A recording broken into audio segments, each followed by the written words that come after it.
All right, we have here Dwight Gentles, first of all. Good game. No goal here. So you go, how are you feeling? I'm feeling very well because I know that we reach into the semi-finals and we got to train hard because semi-final is no easier than normal, so we got to train hard for the semi-finals and first time in our school history we reach the Champions Cup, so we're happy. Yeah. So we are happy for our school, you know. Yeah, a big support here for you guys today.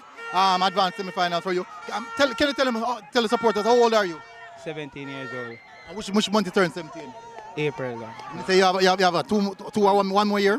How much goals have you scored so far for the catching team? 12. Overall, Ireland. Overall.